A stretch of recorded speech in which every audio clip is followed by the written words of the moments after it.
everyone, welcome back to my channel, welcome to a new vlog. I hope you guys are doing extremely well. তো আজকে আমি খুবই excited হয়েতে ভিডিওটা start করছি কারণ কলকাতা যাওয়ার টাইম এসে গেছে। তো কালকে আমাদের ফ্লাইট, বাট বিফোর দ্যাট আজকে অনেকগুলো কাজ আছে। এক তো আমার হেল্পার 2 দিনের ছুটি নিয়ে নিয়েছে, 2 দিন না 3 দিনের ছুটি নিয়ে নিয়েছে। অ্যান্ড আমার হেল্পার না আসলে না আমার সত্যি আমি খুবই অসুবিধে ফিল করি। আমার কুক ছুটি নিলে খুব একটা আমার অসুবিধে হয় না, রান্নাটা তাও ম্যানেজ করে নিতে পারি, বাট হেল্পার না আসলে না মানে ঘর দর পরিষ্কার না থাকলে না খুব অসুবিধা হয়। আমার যেহেতু একটু ওসিডি আছে, আমার আরোই অসুবিধে হতে থাকে, অ্যান্ড কাজগুলো তো ক্যানকে নিয়ে করাটা সম্ভব হয় না। তো সেই কারণে আমার হাজব্যান্ড আসার পরে গিয়ে সবগুলো কাজ করতে পারি, সেখানে সারাদিন ধরে খুব ইরিটেশন হতে থাকে। অ্যান্ড যাই হোক, তো মানে ও 2 দিনের ছুটি নিয়েছে, ওর খুবই জেনুইন রিজনে ও ছুটিটা নিয়েছে। ওর বাবার বাৎসরিকে কাজ আছে, সে কারণে ওকে যেতেই হতো। বাট যাই হোক, মানে ওর থেকে বেশি তো আমার কুক ছুটি করে। বাট মানে আমার কুক না এরকম বছরে একটা এরকম মানে 10 দিনের ভ্যাকেশন বলো বা 8 দিনের ভ্যাকেশন এরকম একটা ছুটি নেয়। বা যদিও আমরা কখনোই কারোরই আমরা টাকা কাটি না, পুরো মাইনেটাই দিই, সেটা আমরা করি না। বাট আমার হেল্পার খুব একটা ছুটি করে না। বাট ও এখন মানে ওর নিজেরও খুব খারাপ লাগছে যে মানে আমি যাবো অ্যান্ড ও থাকবে না, ঘর দোয়ার মানে এরকম নোংরা ফেলে যেতেও ভালো লাগছে না। তো সে কারণে আমাকে পুরোটাই পরিষ্কার করে নিতে হবে আজকের মধ্যে, সো দ্যাট কালকে একটু মানে রিল্যাক্স হতে বেরোতে পারি। নাহলে মাথার মধ্যে না এরকম যদি থেকে যায় না যে ঘরটা পরিষ্কার করে আসিনি, তো ভালো লাগে না। সো এটা হচ্ছে একটা কথা। সেকেন্ডলি, এটা আমার লাস্ট উইক অফ ওয়ার্ক। আমি অফিসিয়ালি কাজ ছাড়ছি। কেন ছাড়ছি না ছাড়ছি সমস্যাটা তোমাদেরকে আমি পরে ব্লগে জানাবো, তোমরা জানতেই পারবে, সব কিছুই শেয়ার করবো। তো মানে ধরে নাও কি একটা জার্নি শেষ হলে তবে তো তুমি আরেকটা জার্নি শুরু করতে পারো, তাই না? তো সেরকমই একটা কিছু ভেবে নাও কি এই জার্নিটা আমার এখানেই শেষ হলো, এই কাজটা এখানেই শেষ হলো, এরপরে নতুন কোনো জার্নি যখন শুরু হবে তোমাদের সাথে ওটাও অবশ্য শেয়ার করব। তো আজকে আমার বলতে পারো আজকে আমার লাস্ট ওয়ার্কিং ডে। তো এখন 2টো বাজতে আর 10 মিনিট বাকি। তো আমি এখনই কাজে বসবো। কিয়ানকে খাওয়ানো, স্নান করানো সমস্তটা হয়ে গেছে। অলসো আজকে কিয়ানের ভ্যাকসিন আছে, যেটা আমাদেরকে ডক্টর বলেছে কি কলকাতা যাওয়ার আগে নিয়ে নিতে। তো সেটা আজকে নিতে যাব। তো মানে বুঝতে পারছো ব্যাক টু ব্যাক প্রচুর কাজ, প্যাকিং অনেকটা হয়ে গেছে। মানে এবার আমরা না সত্যি খুবই মানে মাইন্ডফুলি প্যাকিং করেছি অ্যান্ড খুবই সিস্টেম্যাটিক ওয়েতে করছি। সে কারণে আগের থেকে করাতে না মানে দেখো লাস্ট মোমেন্টে খুব একটা প্রেশার নেই। প্যাকিং নিয়ে তো অন্তত আমাদের কোনো প্রেশার নেই। তো আমি ওটাই আমার হাজব্যান্ডকে বললাম কি টাইম থাকতে না কাজ করে নেওয়া ভালো। বলে না যে কি আজ করে যে না কি, আমি এখন বলতে গেলে পুরো গুলিয়ে যাবে কথাটা, মানে কাজ এগিয়ে রাখা ভালো। তো সেটাই আমরা এবার ফলো করছি, সে কারণে কাজগুলো হয়ে গেছে। তো চলো দিনটাকে শুরু করি। দিনটা তো শুরু হয়ে গেছে, তো চলো ব্লগটাকে শুরু করি এখান থেকে। তোমরা ব্লগটা দেখতে থাকো। আই হোপ তোমাদের আমার সাথে আজকের দিনটা খুবই ভালো যাবে। তো একদম ডাইরেক্ট আবার বিকেলের কথা বলছি। বাইরে পড়ছে প্রচণ্ড বৃষ্টি, মানে হুট করে হঠাৎ এত জোরে বৃষ্টি নেমেছে। জেনারেলি তো মুম্বাইতে গণপতির পরে বৃষ্টিটা থেমে যায়, বাট 1-2 দিন ধরে একটু বৃষ্টি পড়ছে, এখন তো খুবই ইন্টেন্স বৃষ্টি পড়ছে। এই তো কিয়ানো চলে এসেছি। তো যাই হোক, আমরা এখন রেডি হয়ে গেছি, আমি ফুললি রেডি। কিয়ানকে যেটা বললাম ভ্যাকসিনেশনের জন্য নিয়ে যাব। তো দাঁড়াও 1 মিনিট বসে কথা বলি। এই দেখো কিয়ানো রেডি। তো এটা নিয়ে নিচ্ছি কিয়ানের ভ্যাকসিনেশন মানে ইমিউনাইজেশন কার্ডটা। তো ওর আজকে না মেনিনগোকোকাল মানে মেনিনজাইটিসের ভ্যাকসিনটা বাকি। ওটা ওর 9 মান্থে ফার্স্টে ছিল, আর এখন সেকেন্ড ইয়ারে মানে ইয়ার 2তে ওর বোধহয় এটা বুস্টার ভ্যাকসিন। তো ডক্টর তো আগে আমাদেরকে বলেছিল যে এটা তোমরা একটু কিছুদিন পরে নিও, মানে 2.5 মাস যখন হবে তখন নিতে পারো। বাট বললো যে যদি তোমরা ইস্টের দিকে ট্রাভেল করছো, হ্যাঁ তো ইস্টের দিকে যদি ট্রাভেল করছো তাহলে এখনই নিয়ে নাও। তো যে কারণে আমরা কলকাতা যাচ্ছি সে কারণে এখন আর কি এটা নিতে হবে। তো ও এখনও জানে না যে ওর ওয়ার্ডটা শুনলে হয়তো কাঁদতে শুরু করে দেবে, যেন বলছি না যে ওর আজকে ভ্যাকসিন আছে। এবার ওকে আমি খাইয়ে দিয়েছি। তো এখন ও রুটি আর অমলেট খেয়েছে। তো আমাকে না অনেকেরাই জিজ্ঞেস করে যে কিয়ানকে আমি কী খাওয়াই। অ্যান্ড আসলে না এই কোয়েশ্চেনটার আনসারটা দিতে না আমি খুব একটা কমফোর্টেবল কখনোই ফিল করি না। বুঝতেই পারছো হয়তো মায়ের মন বলে। তোমরা ইউটিউবে এরকম অনেক ভিডিওস পেয়ে যাবে যেখানে what my 1 year old it's বা 2 year old it's in a day. But আমি ওরকম টাইপের ভিডিও বানাই না। মানে ইন্টেনশনালি বানাই না, এমনি হয়তো কখনো কখনো রেসিপি ভিডিও দিয়ে দিতে পারি, বাট ওরকম না আমি কমফোর্টেবল ফিল করি না। এনিওয়েজ, বাট আমি একটু সংক্ষিপ্ততে মানে একটু বলে দিতে পারি যে আমি ওকে মেনলি কী খাওয়াই। এক মিনিট দ্বারা। হ্যাঁ, তো মেনলি আমি না চেষ্টা করি কি ওকে সব কিছুই খাওয়ানোর, মানে আমরা যা যা খাই ওকে সবটাই খাওয়াই। এরকম না যে ওকে আমি দুধ ভাত বা দুধ রুটি বা দই ভাত এসব খাওয়াই না, আমি ওকে প্রপার একদম ব্যালেন্সড ডায়েটটাই ওকে দিই। আমাকে ডক্টর যেরকমটা বলেছে সেরকমটাই ওকে আমি খাওয়াই। যেরকম সকালে ও রুটি খায়, কখনো কখনো ওটস খায় দুধ দিয়ে। আগে যেরকম রাগি খাওয়াতাম, দালিয়া খাওয়াতাম, বাট দালিয়াটা ওর খুব একটা স্যুট করে না, সে কারণে মোস্টলি ওকে রুটি খাওয়াই সকালটাতে। কখনো রুটি অমলেট, কখনো রুটি আলু ভাজা, কখনো রুটি ডাল, কখনো দুধ রুটি কলা দিয়ে এসব করে খাওয়াই। অ্যান্ড লাঞ্চ আর ডিনার, তো লাঞ্চে তো ওকে চিকেন রাইস ভেজিটেবলস দিয়ে মানে 1 পট মিলি বানিয়ে খাইয়ে দিয়ে রাতের বেলা খিচুড়ি। এটাই ওর মানে খিচুড়িতে সব রকমের সবজি থাকে, এটাই ওর মানে এভরিডে খাওয়া দাওয়ার আর কি। অ্যান্ড ইন বিটুইন না ওর খুব একটা স্ন্যাকিংয়ের হ্যাবিট নেই, অ্যাপার্ট ফ্রম ইটিং ফ্রুটস। ওই 12টা 1টা নাগাদ ওর একটু ফ্রুটস খাওয়ার হ্যাবিট আছে। অ্যান্ড বিকেলবেলা ওটা ডিম খায়। আগে সুজি খাওয়াতাম, তারপরে এখন ওর মানে ওগুলো চেঞ্জ হতে থাকে আর কি। তো আগে সুজি খাওয়াতাম, এখন যখন ওর ডিম খেতে ভালো লাগে, কখনো খুব ফ্যান্সি আমরা কিছু খেলে ওকে একটু পাস্তা বানিয়ে দিই, কখনো পপকর্ন দিই, এইসবই আর কি। ওরকম অ্যাজ সাচ ও খুব যে বিকেলে স্ন্যাকিং করে সেটা না। বাবা আমার আইপ্যাডটা ছাড়। অ্যান্ড অনেকেরা মানে ওয়েট নিয়েও কনসার্ন থাকে, আমার অনেকজনই আমাকে জিজ্ঞেস করে। তো আমি আমার ডক্টরের কাছে সবসময় কনসাল্ট করি, তো তোমরাও সবসময় তোমাদের ডক্টরের কাছেই জিজ্ঞেস করে নিও ওয়েটটা নিয়ে। যেরকম মানে যে আমাকে আমার ডক্টর যেটা বলেছিল, যেটা মিনিমাম যেটা ওর ওয়েট, ধরো 1 year ওল্ডে যতটা ওয়েট হওয়া উচিত, বা 2 year ওল্ড, বা তোমাদের যে 3 year ওল্ড 4 year যতই আছে, ওই ওয়েটটা যেটা মিনিমাম যেটা রেঞ্জ তোমাদের সবাইকে নিশ্চয়ই চার্ট দিয়েছে, ওটাকে তোমাদেরকে মেনটেন করতে হবে। আর আমার ডক্টর আমাকে মানে সব থেকে ভালো একটা কথা কি বলেছে, যে the best way to understand কি তুমি তোমার বাচ্চাকে ফুললি নিউট্রিশিয়াস খাবার দিচ্ছ কিনা, সেটা হচ্ছে কি তখন 1 year অবধি বাচ্চারা একটু হেলদি হবে। অ্যান্ড আফটার দ্যাট যখন ওরা হাঁটা চলা শুরু করে, দৌড়াদৌড়ি শুরু করে, তো ওদের ওয়েটটা একটু কমবে। কিন্তু তোমাদেরকে দেখতে হবে কি ওর মাসল ওয়েটটা তো কমে যাচ্ছে না, ওর মাসল যেটা হচ্ছে সেটা বিল্ড তো হচ্ছে। যদি তোমাদের মনে হয় কি না বাচ্চার মধ্যে মাসলস আসছে না, তাহলে তোমাদেরকে বুঝতে হবে কি তোমরা যে ডায়েটটা ওকে দিচ্ছ সেটার মধ্যে প্রোটিনের হয়তো একটু কমি আছে। যেরকম আমাকে যখন 18 মাসের কিয়ান হয়েছিল তখন ডক্টর বলেছিল ওকে একটু প্রোটিন বেশি করে খাওয়াতে। তো তারপর থেকে আমরা ওকে চিকেন, ডিম, ওটা একদম মানে এভরি ডে রিলিজিয়াসলি ওকে খাওয়াই আর কি। বাবা আমি কথা বলছি, আমার থাইয়ের উপরে দাঁড়িয়ে গেছে। বাবা কেন কেন কেন কি হয়ে গেছে? 1 মিনিট কিছু পড়েছে ওর, 1 মিনিট দাঁড়াও। তো তোমাদেরকে সেটা দেখতে হবে, মানে মেন কথা কি মিনিমাম ওয়েটটা মেনটেন করতে হবে। ওভার ওয়েটও হয়ে যাচ্ছে কিনা সেটাও দেখতে হবে। আর যদি ওয়েট যদি নর্মাল রেঞ্জে আছে তাহলে ঠিক আছে, বাচ্চা রোগা মোটা ওগুলো না অনেকটা জেনেটিক ফ্যাক্টরেও ডিপেন্ড করে, অনেক কিছুর উপর ডিপেন্ড করে। তো শুধু তোমাকে ওই ওয়েটটা মেনটেন করতে হবে। হ্যাঁ, কিন্তু যদি তুমি দেখো কি মিনিমাম ওয়েট থেকে কমে আছে, আন্ডার ওয়েট আছে, তাহলে অবশ্যই তোমাকে ডক্টরও কনসাল্ট করতে হবে, ওর নিউট্রিশনেরও খেয়াল রাখতে হবে। অ্যান্ড আমাকে বলছি খুব একটা দুধের ওপরও রিলাই করতে না, যেন মানে দুধটাও একটু মানে যত পারো কমিয়ে দেবে। তো সেগুলো আর কি, সেগুলোই আমি চেষ্টা করি। অ্যান্ড সবথেকে বড় কথা কি আমি একদম ফুললি ওকে ব্যালেন্স ডায়েট দিই। এরকম মানে চেষ্টা করবে কি অনেকদের এরকম টেন্ডেন্সি, মানে বাচ্চাদের এরকম টেন্ডেন্সি হয় না দুধ রুটি দুধ ভাত বারবার খেতে থাকার, তো সেটা একটু চেষ্টা করবে কি সেটা যাতে না হয়, ব্যালেন্স যাতে একটা ডায়েট হয়। আমি কথাই বলতে পারছি না, দেখেছো এখান থেকে ওখানে ঝাপাচ্ছে কি করছে। উফ, ঠিক আছে যাই হোক, দেখি আমার হাজব্যান্ড আসুক তারপরে আমরা এখন বেরোবো।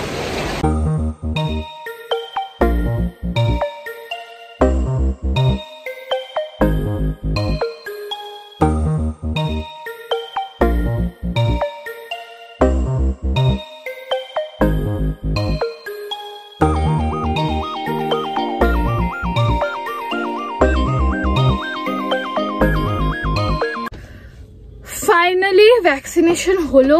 বাপরে কিয়ান তো মানে ক্লিনিক দেখে বুঝে গেছে ইঞ্জেকশন লাগাবে, তো প্রচন্ড কান্নাকাটি শুরু করে দিয়েছিল।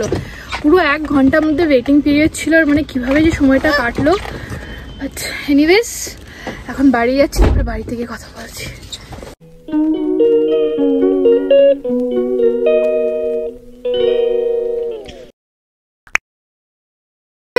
everyone, welcome back to my channel. Welcome to a new vlog. I hope you guys are doing extremely well. আমরা খুবই ভালো আছি কারণ আজকে হচ্ছে কি ফাইনালি সেই দিনে আমরা কলকাতা যাচ্ছি। তো এখন বাজে সকালে 8টা। ঘুম থেকে তো উঠে গেছিলাম 5টার সময় and উঠে সব কিছু রেডি করে নিয়েছি। ঘরের অবস্থা একটু মেসড আপ হয়ে আছে। আমরা যখনই বেরোই ঘরটা এরকমই হয়ে থাকে। and এখানে কিয়ানো রেডি, কিয়ান এখন ওর লাগেজ কাউন্ট করছে কোনটা নেবে। তো চলো দেরি না করে এখন বেরোনো যাক, বেরিয়ে কলকাতায় পৌঁছাই। পুরো জার্নিটা তোমাদের সাথে শেয়ার করবো, ব্লগটা দেখতে থাকো। আই হোপ তোমাদের আমাদের সাথে আজকে দিনটা খুবই ভালো যাবে। কি অবস্থা দেখো, মুম্বাইতে এত বৃষ্টি পড়ছে 2-4 দিন ধরে যে মানে একদম জল জমে গেছিলো। কালকে তো ইনফ্যাক্ট কিয়ানদের স্কুলও ছুটি ছিল, মানে ছুটি দিয়ে দিয়েছিল গভর্নমেন্ট। তো এখন প্রত্যেকটা অনেকগুলো ফ্লাইটস ডিলে হচ্ছে। আমাদের তো টাচউড এখনো অবধি তো ডিলে হয়নি। অ্যান্ড হাতে সময় নিয়ে বেরিয়েছি। আমাদের এখনো এয়ারপোর্টে এমনিতে নর্মালি কতক্ষণ লাগে আমাদের পৌঁছাতে? আমাদের 40 মিনিটস। আজকে আমাদের 1 ঘন্টারও ওপরে লেগে যাবে। তো এবার গাড়িতে বসে বসে পাচ্ছে খিদে। তোমার একটু বিস্কিট নিয়ে এসেছি, বিস্কিট খাচ্ছি। কিয়ানো বিস্কিট খাচ্ছে। তো দেখি মানে সময় না নিয়ে বেরোলে না খুব মুশকিল। আমাদের ফ্রেন্ডসরাও নেক্সট উইকে যাবে, ওদেরকেও বলতে হবে যদি ওই টাইম অবধি বৃষ্টি পড়তে থাকে, নাহলে অত দেরি করে বেরোলে খুব মুশকিলে পড়ে যাবো। আমরা তো আসলে বেরিয়েছিলাম তাড়াতাড়ি এটা ভেবে কি আমরা ওখানে এয়ারপোর্টে ব্রেকফাস্ট করে নেব সেটার জন্য, কিন্তু এখন তো দেখছি ট্রাফিকেই আটকে আছি। অ্যান্ড কালকে আমি ভেবেছিলাম ব্লগ করব, কালকের থেকে ব্লগিং স্টার্ট করার মানে আমি কিছুটা করেও ছিলাম, কিন্তু আমার এত শরীর খারাপ হয়ে গেছিলো মানে বিকেলের পর। মানে আমার এত শরীর খারাপ, মানে কি বলবো, আমার হাইপার অ্যাসিডিটি টাইপের কিছু হয়েছিল। সকালে আমার আসলে কিয়ান চোখের মধ্যে বল মেরেছিল, তো এখান থেকে পেন স্টার্ট হয়ে পুরো মাথায় ব্যথা। মানে কালকে ম্যাক আমাকে কন্টিনিউয়াস মালিশ ম্যাসাজ করে ঘুম পাড়িয়েছে। তারপরে শেষমেশ আমি একটা তারপরে মানে হেডেকের জন্য মেডিসিনও নিয়েছি। মানে আমি তো নর্মালি নিই না, বাট তারপরে নিতেই হয়েছে। যাই হোক, এবার জাস্ট হোপিং কি টাইমলি পৌঁছে যাই। পড়ে যাস না খালি উঁচু নিচুতে। হ্যাঁ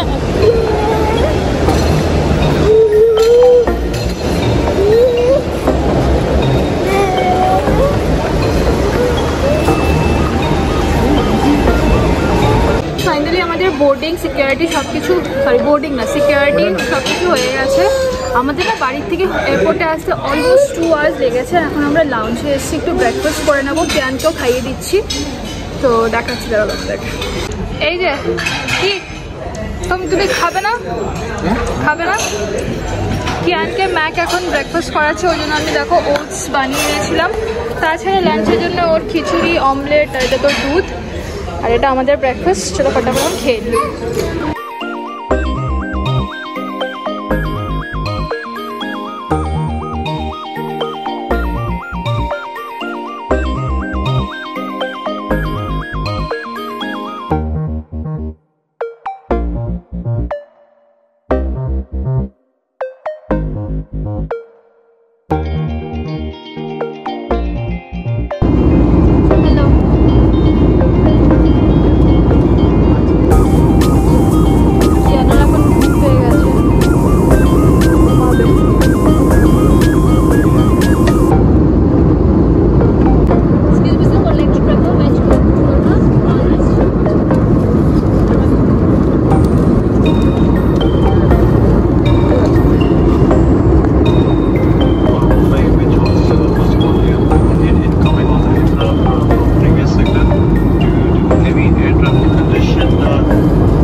কলকাতা অ্যান্ড এখন আমরা লাগেজ কালেক্ট করছি, তাই না বাবা?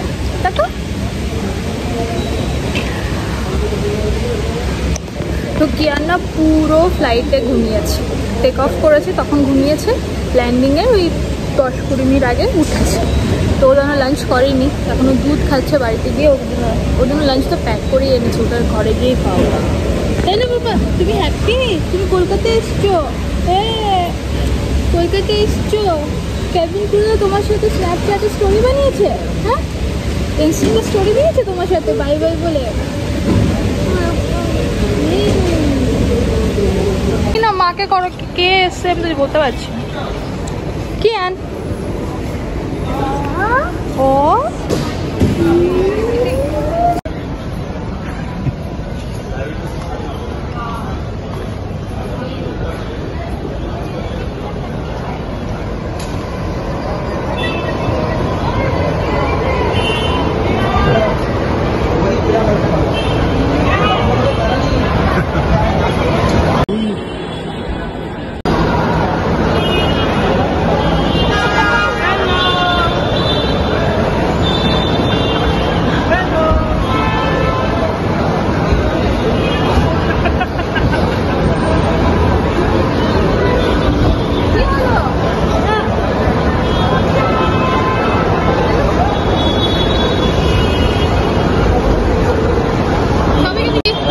ফাইনালি চলে এসেছি কলকাতায়।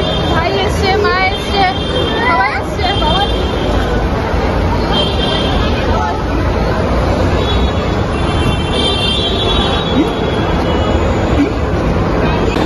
কিয়ান ডিম্মু আমার মামার সাথে। দাঁড়ো একটু এদিকে দাঁড়ো, আসো। রোজ তাকাতেই পাচ্ছে না ও। চলো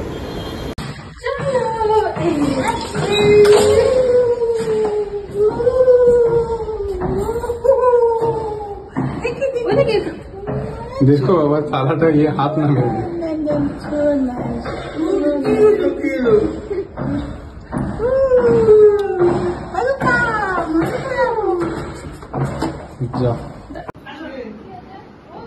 বাড়ি এদিকে এসো। বাড়ি এসছি আমরা কটার সময় এসছি? 5টা সময় এসছি। অ্যান্ড এখন বাজে রাত 12টা। এখন কি আমি ব্লগিংটা করছি। তো এখনই আমার মা বাবারা বেরোলো। এই দেখো যেটার জন্য এসছি, সব থেকে খুশির ব্যাপার মানে এই জিনিসটা দেখলেই মনটা যে কেমন একটা মানে হালচাল হতে থাকে। আগে ম্যাকের অত দুর্গাপুজো নিয়ে ক্রেজ ছিল না। হ্যাঁ, আগে অতটা ফিল করতে পারতো না পুজো ব্যাপারটা, সবসময় বাইরে থেকেছে। এবার যেই আমার সাথে বিয়ে হয়েছে তারপর থেকে একদম ম্যাকও আমার মতো এক্সাইটেড থাকে পুজো নিয়ে। তো চলো এবার বাড়ি যাই। মা বাবা ভাই সবাই এসেছিলো, ওরাই আমাদেরকে এয়ারপোর্ট থেকে পিক করতে গেছিলো। এতক্ষণ ছিল ডিনার করে, মানে ডিনার কেন লাঞ্চও করেছে ইনফ্যাক্ট করে। আমাদের সবার ডিনার হয়ে গেছে, এখন বাড়ি যাচ্ছি। চলো মার খাওয়ার জন্য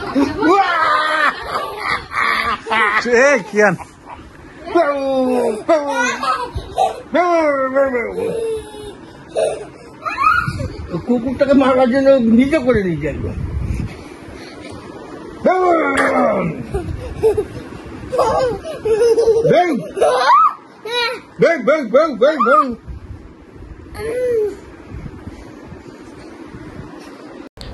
কলকাতায় আসলেই দিনগুলো যে কিভাবে হুড়হুড় করে কেটে যায় বুঝতেই পারি না।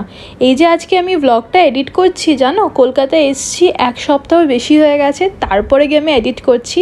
তো এটা হচ্ছে গিয়ে কলকাতায় আমাদের second day. And second day আমরা সবাই মিলে আমার মা বাবার বাড়িতে গেছিলাম, ডিনারে গেছিলাম। অ্যান্ড ওখানেও কিয়ানের সুন্দরভাবে ওয়েলকাম হয়েছে, যেরকমটা আমার শ্বশুর বাড়িতে হয়েছে সেরকমটা আমার বাবার বাড়িতেও হয়েছে। তো এখানে খুব সুন্দর করে ডেকোরেশন করেছে। অ্যান্ড মাও দেখলাম কিয়ানকে বেশ মানে আরতির থালি নিয়ে একদম ওয়েলকাম করলো আর কি। অ্যান্ড এইখানে না তোমাদেরকে যেরকমটা বলেছিলাম কি আমি সেনকো গোল্ডে মুম্বাই থেকে একটা কানের চাঁদবালি কিনেছিলাম, তো সেটা তো মা বাবারাই রিসিভ করেছিল এখানে মানে কলকাতায়। তো সেটাও আমার নেওয়া হয়নি, তো আমি সেটাও দেখার জন্য খুব এক্সাইটেড ছিলাম। তো দেখে নাও, তোমাদের সাথেও শেয়ার করছি আমার গোল্ড ইয়াররিংস। তো এখানে একটু ছোট্ট করে দেখাচ্ছি, ভালো করে আমি পরে পুজোর সময় দেখাবো। আর এখানে যখন আমি গোল্ড ইয়াররিংয়ের বক্সটা নিয়ে দাঁড়িয়েছি না, কিয়ান স্পিডে চলে এসছে আমার কাছে ওটা নেওয়ার জন্য। ওর না রেড কালারটা খুবই অ্যাট্রাক্ট করে। তো বাস এখানে আমরা ডিনার করে বাড়ি চলে গেছিলাম, আর কিছু করিনি। তো ব্লগটাকে এখানেই শেষ করছি। আই হোপ তোমাদের আমার সাথে দিনগুলো ভালো লাগছে। যদি ভালো লেগে থাকে অবশ্যই চ্যানেলকে সাবস্ক্রাইব করো অ্যান্ড ভিডিওগুলোকে লাইক কমেন্ট আর অবশ্যই শেয়ার করো। এবার আসতে চলেছে দুর্গাপুজোর ব্লগস অ্যান্ড তার আগে শপিং হল। তো চলো আবারও দেখা হবে একটা নেক্সট ইন্টারেস্টিং ব্লগ নিয়ে। ততদিনের জন্য ভালো থেকো, পুজোর অনেক আনন্দ করো, বাই বাই।